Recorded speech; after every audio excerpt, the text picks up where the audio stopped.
LilyUlloa here with Andres Cortes. Andres, big top-ranked prospect. They've really been trying to show you off. You were the co-main for the fight in New York in February. Co-main again now against Abraham Noah. Did you know coming into that last fight that you were going to face the winner of the main event?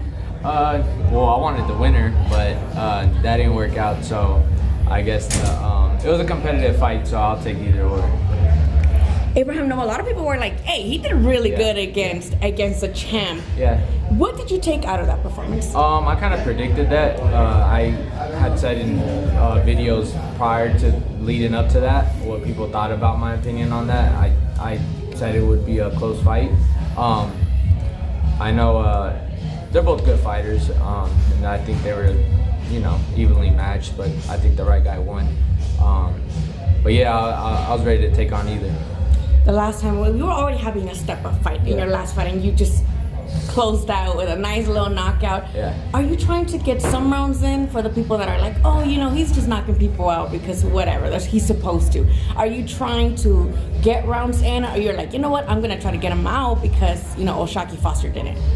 I absolutely don't want to get more rounds in. I think the faster the better, and I think the people want to see knockouts, so I'm giving what the fans want to see, and that's knockouts.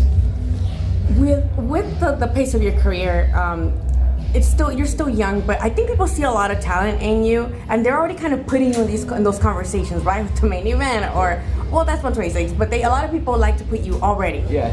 Do you like that, or do you kind of want to be like, no, let me take my time and show you as I go that I can take it step by step, or if an opportunity comes, would you take it? I think if the opportunity was to be offered, I'd take it right away, and I think Top Rank knows that. I've been ready. I've been asking for these kind of fights, and they're finally coming. But it's one step at a time. I'm not looking past Nova. I want to get this fight and have a spectacular performance and just keep moving. And whatever opens up is there. And I think I get better as the competition gets better as well. You talked about Top Rank, and I was looking at something that they posted where Bob Arum was in Saudi Arabia, Australia, Japan. Now he's going to be back here in Vegas. Yeah. You've been signed with Top Rank since you started your pro career, or the very first one. Yeah. How did you feel like knowing that you're with Top Rank instead of all these other promotional companies? How does it feel like you're with one of the oldest promoters that has been doing this for a long time? I'm really grateful to be with Top Rank, and I know that opportunities like this don't happen often, so I'm taking full advantage of the opportunities that I'm being given, and I know that one night it could all be gone, so I'm not taking it for granted. You said you didn't know that you were going to place the winner for the last event. Talk to me a little bit about that process, that phone call. Did you even consider it where you're like, hell yeah, I'll take it? To be honest, my brother takes care of that, and it don't matter to me. I say yes to anybody, and my brother knows that, so they can put me in with Tyson Fury, and I'll say yes. Hey, don't give him any ideas. There's exhibitions with the Saudis. Don't give him any ideas. You talk about your brother. Is this your dad? No. Who is in your team? I know you mentioned your brother, and I think I've seen him. He's the one in your corner, right? Yeah, he has little braids. Yeah. Okay, I've seen him. Yeah. Who else do you have in your corner, and where did this family, event come from, where you guys all picked up boxing?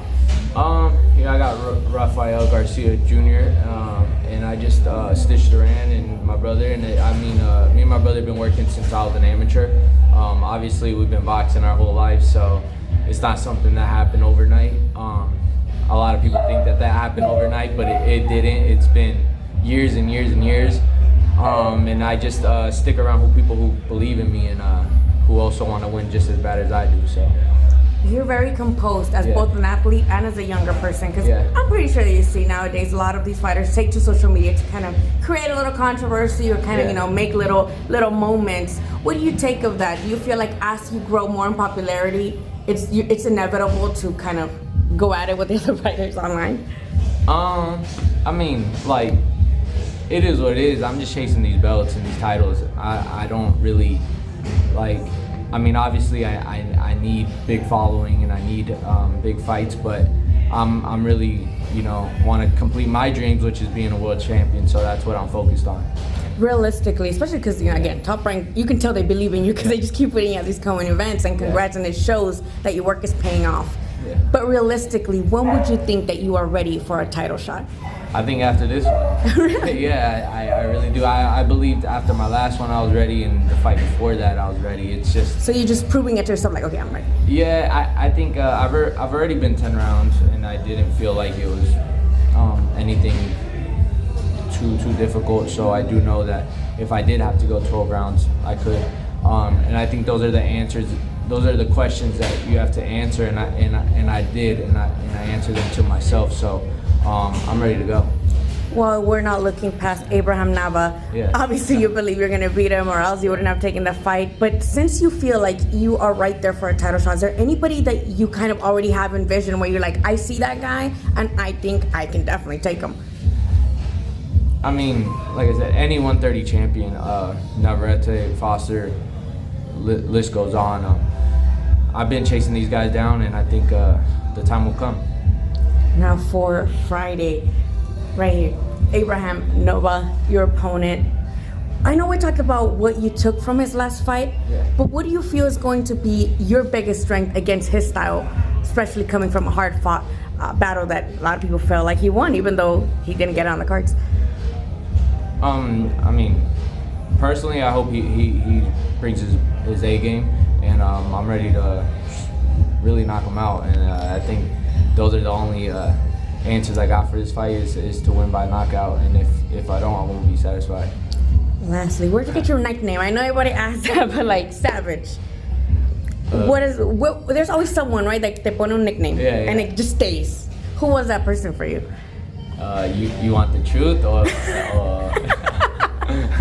It's whatever you want to give me. Hey, we are just transparent here. I'll just say the streets.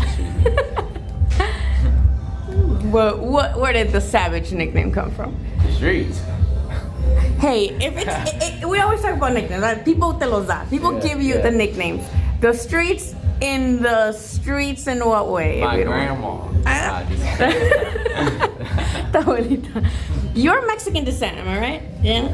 Because I know your brother. I think I saw that your brother was posting some stuff with your last fight, and you guys had like a flag, right? Yeah. Is there anything that you kind of feel like the Mexican American people that are like Mexican, they want to only root for the Mexicans? I talked to Bam the other day, and I think that was one of his things. It's like, I think people don't like me because I'm Mexican American. Yeah. Do you get any of that, or you feel like it's all love here, especially in this community? Well, I started my career in Mexico, so I mean, I know like, the differences of like the real like Mexican-born fighters and obviously the Mexican-American fighters. I mean, it's a little bit different, but I think at the end of the day we're all the same. So it's give and take, and I represent for Mexico, and I do represent for the city that my father was born at. So and I do have a lot of fans there, and I do go very often. Where was he born? Colima, Mexico. Oh, Colima. Hey, Colima. So I do go very often. So I love it there, and I hope to retire there one day.